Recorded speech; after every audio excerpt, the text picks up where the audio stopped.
Welcome to the fourth chapter in this podcast series that we've titled Enterprise Monetization in the Modern Economy. And we started off by talking about, just defining what we're actually talking about, defining the market, defining the opportunity, defining the technology.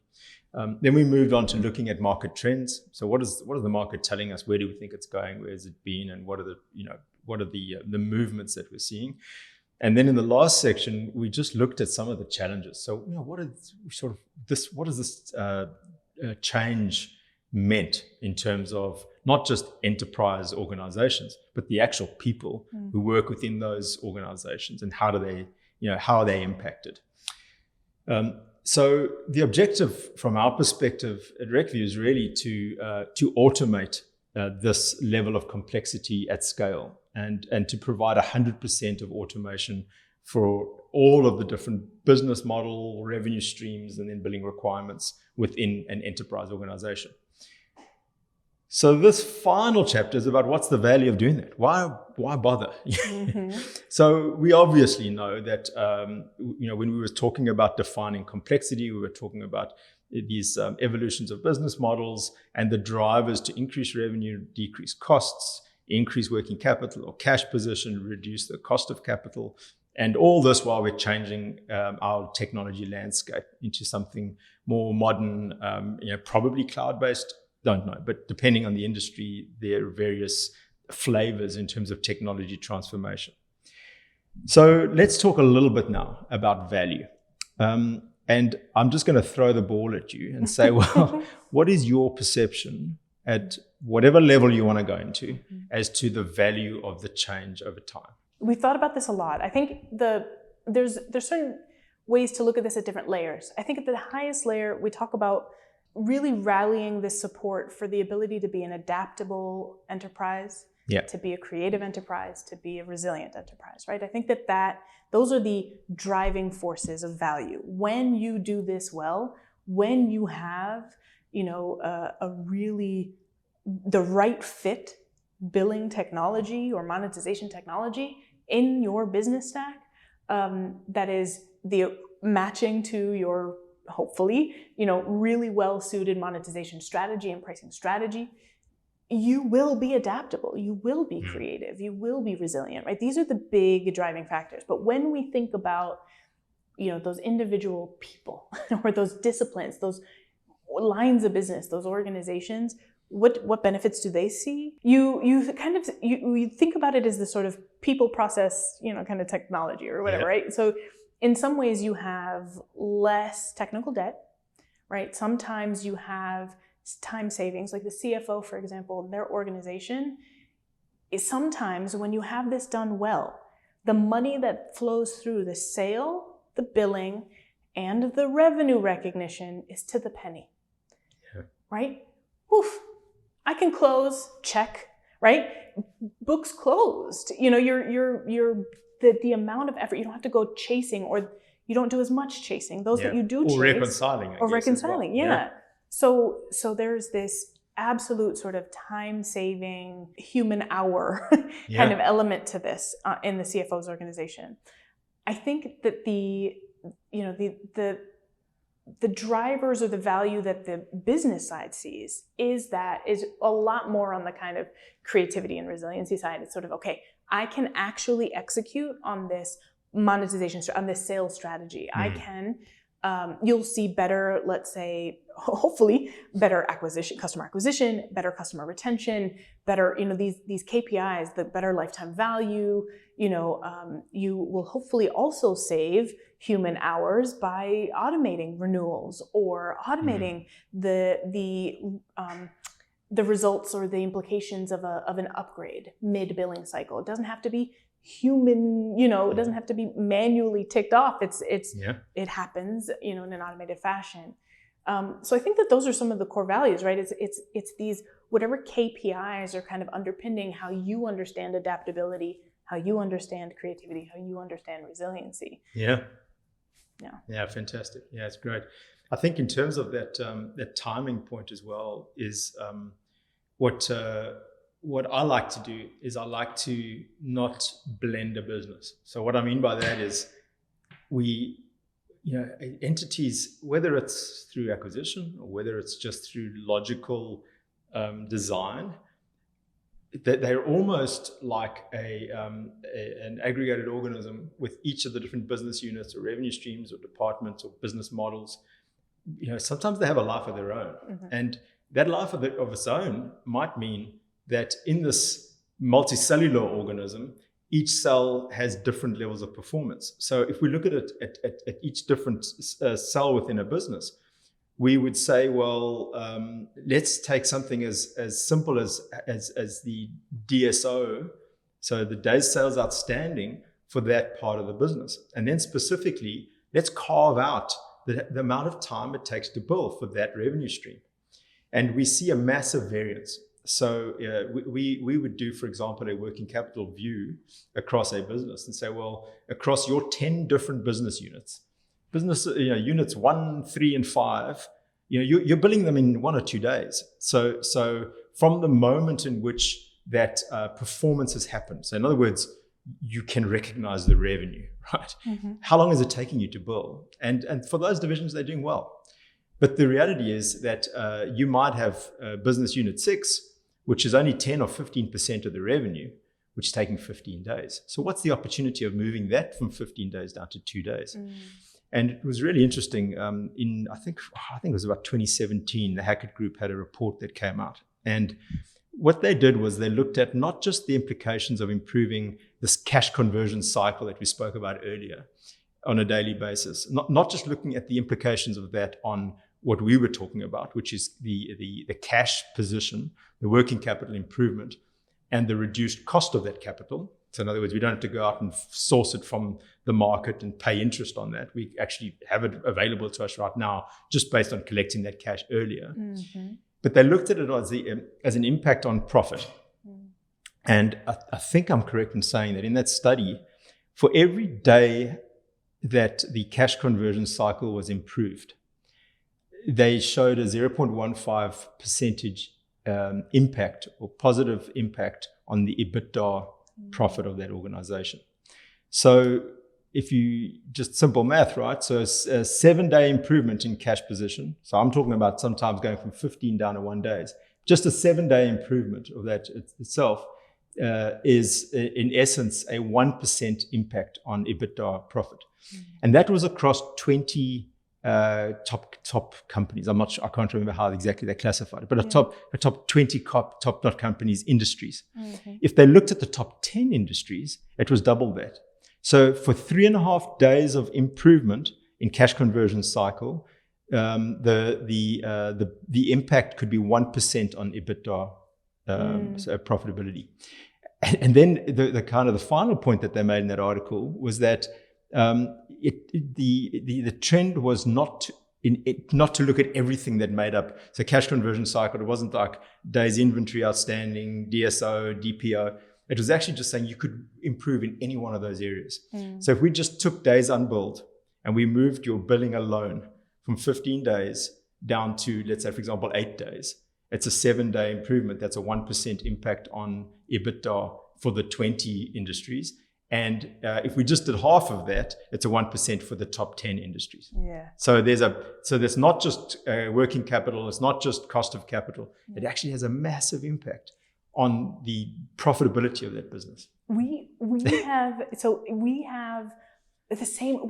This feeling is true in the merchants and the buyers that I talk to. They go, I don't understand why no one is talking about this, because you have to undergo a massive cost savings project to get the same impact as a tweak in your monetization strategy, right? And figuring this out. The other thing, I've been talking about this Forrester Future Fitness framework probably ad nauseum, but we did this similar type of research where we looked at, we did an assessment and we said, adaptable. If you're adaptable, if you're resilient, if you're creative, what impact does this have? We found that on revenue growth, there was a really good correlation between hey, if you have this sort of flexible, adaptable, business technology layer and operations layer, you grow, and we average, by industry, you grow nearly 3 times as faster than your industry average. Wow. And when we had, there was only, I think we assessed like 500 companies, and only 10 like aced the assessment. Those 10 grew more than 4 times faster than their industry average. So there's revenue, like there's profit and there's revenue growth that goes into getting this right. That's amazing. Yeah. Yeah, and that's and what's interesting is was that a relatively recent study? Yeah. I think we do it. I think we're doing it regularly now, like sort of on an annual basis. Yeah, fantastic. Yeah, absolutely. So that talks to that complexity piece that we spoke about earlier, which is around revenue growth.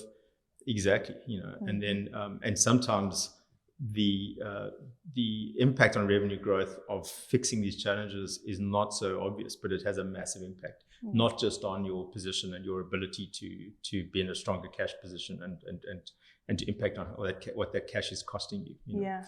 The other point in terms of the from a revenue perspective that you touched on earlier, which I think is an interesting one, even if it feels like it's cliched right now, is revenue leakage.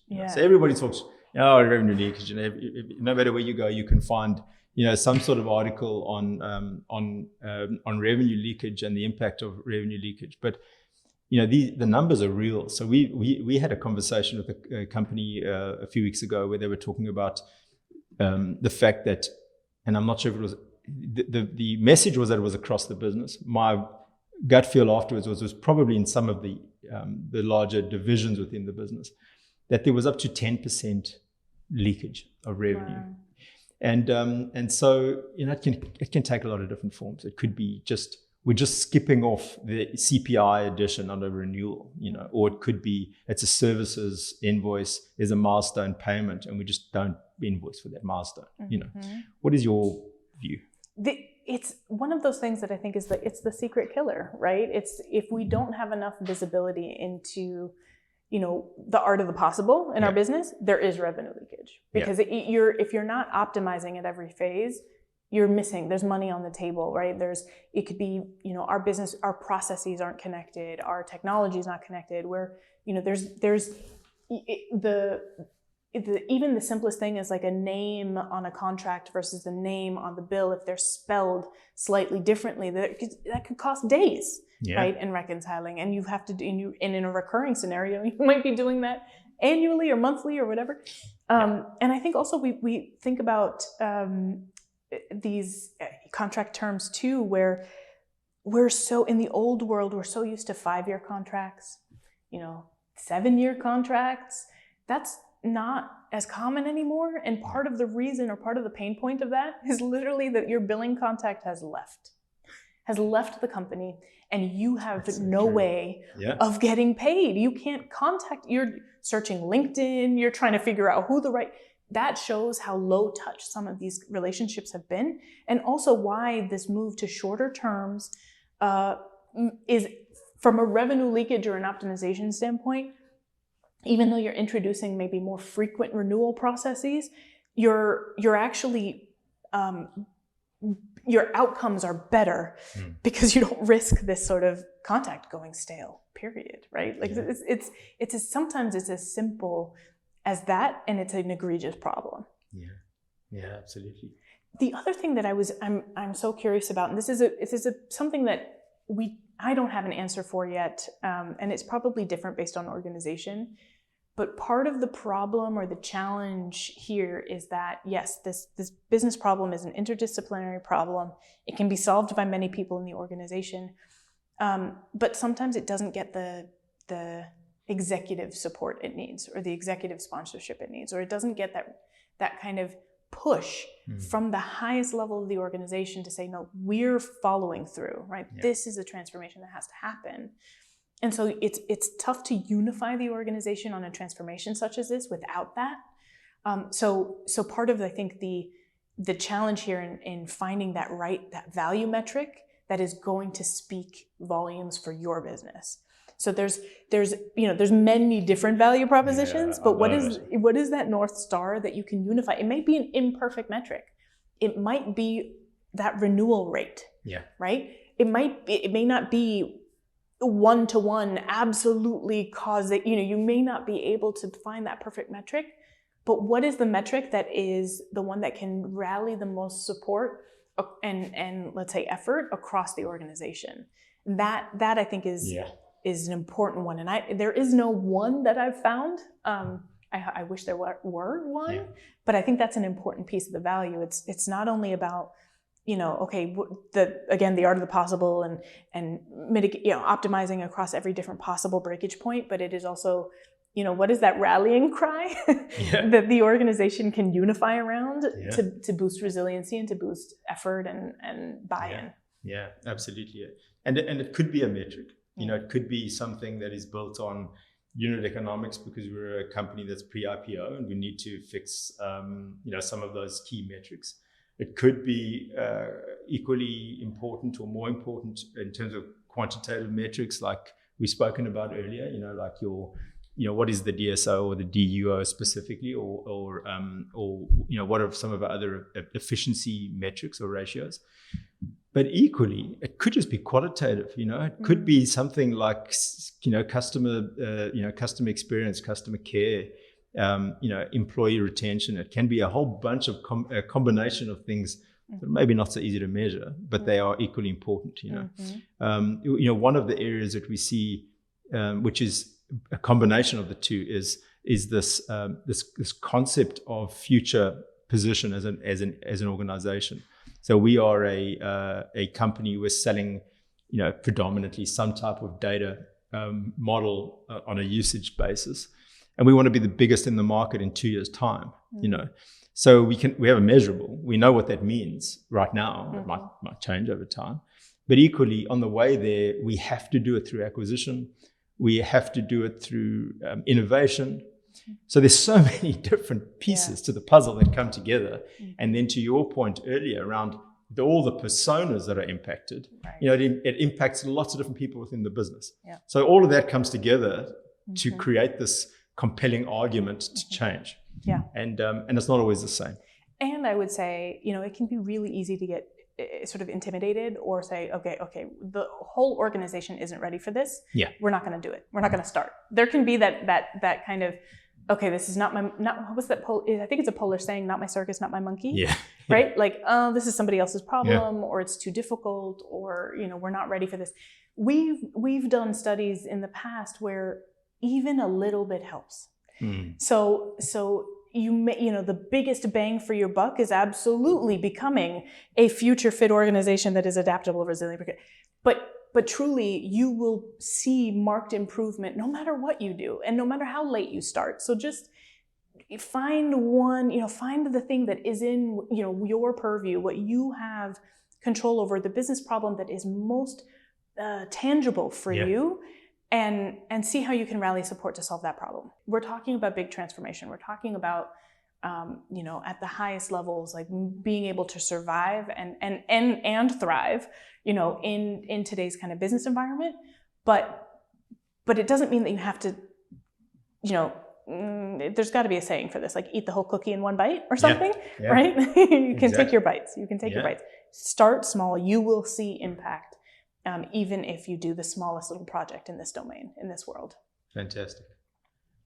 Well, I think that's a beautiful place to end. Nice little optimism. Fantastic. What a great summary. And I just want to say thank you for spending this time with us today. So fun. Loved it and loved having you on our podcast series. And hopefully we'll find some time and be able to do this again in the future, and we can drill into detail in some of the other areas. Yeah, I would love it. This is so much fun. I will do this anytime. Oh, fantastic. Thank you so much, Aline. Really appreciate it. Thank you.